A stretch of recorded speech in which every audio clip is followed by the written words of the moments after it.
Now, everybody likes to remember the console wars, and the console wars between Nintendo 64 fans and Sony PlayStation fans was a really bitter, nasty one.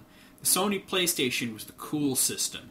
That's the system everybody had. It was cheaper, it had cooler games, and it was marketed towards people who necessarily weren't nerds. While the N64 was mainly Nintendo hardcore people, and a lot of them were disappointed in the system. There weren't as many games, and they were few and far between. Although I think that generally speaking, the games on the N64 were really good. Nintendo's quality, not quantity mantra kind of hurt them in a lot of people's eyes. The PlayStation fans love to call the N64 childish and stupid. But, to be fair, they're both great systems. Now, while there's no doubt in my mind that the PlayStation was definitely a better system, the N64 is fucking great. So, I've talked enough. Let's take a look at the N64. There it is. That's the top of it. Let's take a look at the front. Now, the N64, as you can see, is black. And this was kind of an unusual stylistic choice by Nintendo at the time. Let's take a look around the system. Here's the top of it. Now, as you can see, it's a top loader, much like the Super NES and the Famicom were. And it has that neat little door, and you would just jam the cartridges right in there. We got a vent and the Nintendo logo. Then you have this weird thing that says Memory Expansion. Now, I didn't know what this was for quite a while until they came out with an actual expansion pack. Originally, this thing was in there. This is the N64 Jumper Pack. You see that Japanese writing on there? I don't know. And eventually they came out with a RAM expansion pack. So you pop this up, and you can tell if it's red that the expansion pack is in there. The expansion pack actually came with a little tool that you would use to lift the jumper pack out, or to lift the expansion pack out, if for some reason you wanted to put the jumper pack in. You got to have something in there, or the system just won't work. I got the expansion pack for free when I bought Donkey Kong 64, and a lot of games like that game and Zelda Majora's Mask required it. Some other games like Turok 2 and Star Wars didn't require it, but you would get better textures and a higher resolution, usually at the cost of frame rate and stability. Here's the power switch, which kind of works exactly like the Super NES one, and the reset button, which this time is a button, not a slider. I guess they didn't like the slider idea from the Super NES. Here's the front of the console. Now this is what's cool about it. It has not 2, but 4 controller ports. If you like 4-player games, the N64 was the place to be. The N64 gave birth to such games as Mario Party and Super Smash Bros., so you gotta give it props for that. And there's the power indicator, and this Nintendo logo is over an area that I think feels and looks kind of like the sensor for a remote control. They never released a remote control for the N64, or any wireless controllers that I know about. But that's what it reminds me of. And here's the side of the controller, of the deck. Not much there other than a vent. And the same goes for the other side, pretty much featureless. Well, here's the back of it. Now, the most prominent thing you'll notice is this huge hole. Remember those AC adapters that have huge blocks at the end? It makes it a pain in the ass to put them into power strips. Well, this didn't have that. It ended in a normal plug, but the huge block actually went into the back of the system. Kind of weird. Why they even need those huge fucking blocks, I don't know. Then here we have the multi-outlet. Now you notice there's no RF switch outlet. There was an RF switch for the N64, but it pretty much shared the same access point as the multi-out, which is the AV cables. Kind of weird. Now while the Super NES could use the RF switch from the NES, the N64 had its own and could not use the RF switch from the NES or the Super NES. What's really weird is that the GameCube could use this RF adapter from any of them. I don't know what the Wii uses, though, because I don't, have a RF adapter for that. Now, here's the bottom. There's another vent on the bottom, which I think is kind of weird, but hey, whatever. And there's a whole bunch of technical gobbledygook there.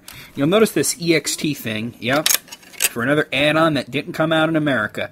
This time it was the N64 disk drive. It was supposed to be the next big thing, and basically it was floppy disks, which is kind of a weird thing and kind of a hard shell plastic thing. It came out in Japan, and there was very little support for it, with most of the games that were for the N64 DD eventually either switching to cartridges or coming out in cartridges. Major games that were going to sell the system, such as, Zelda Majora's Mask, never even saw the light of day there. Same thing goes for F-Zero.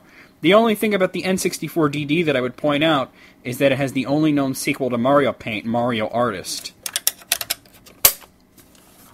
So, that's the N64.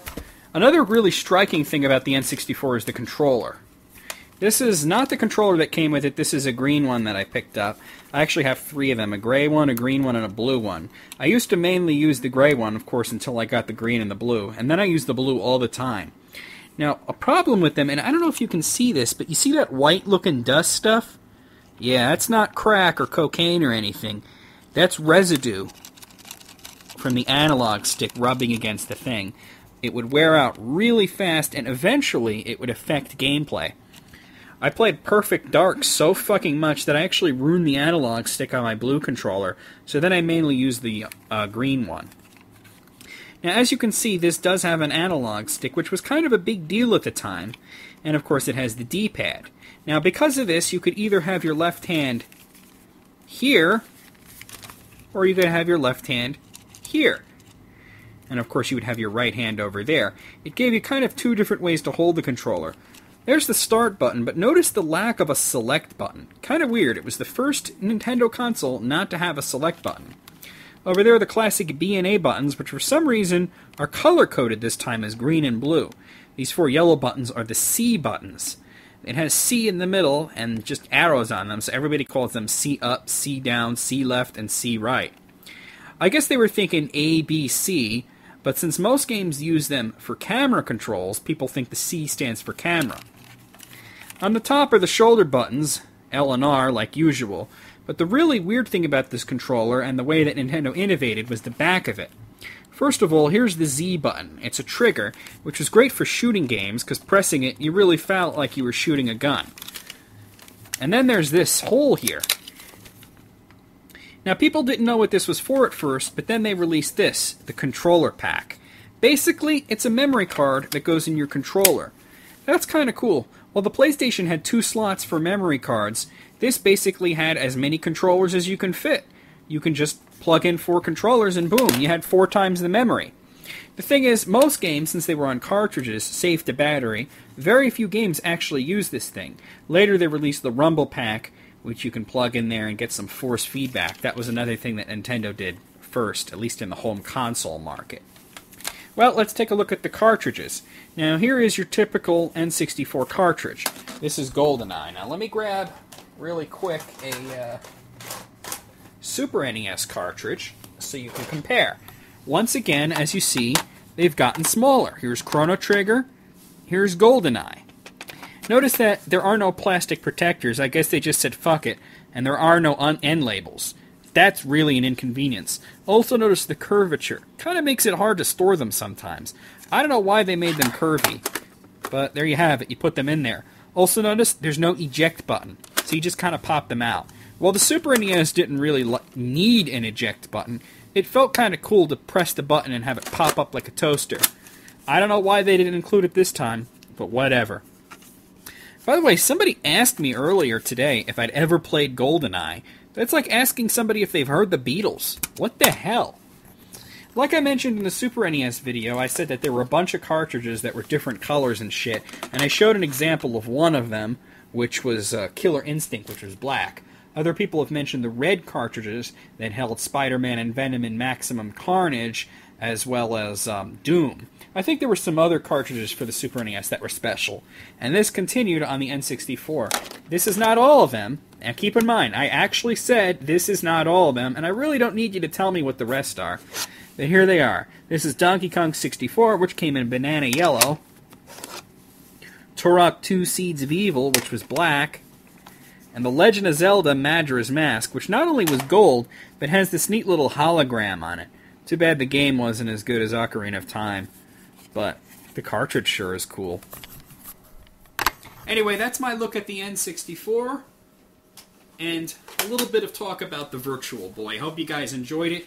Join me in 2 weeks and we'll talk about the Game Boy Color. See you then.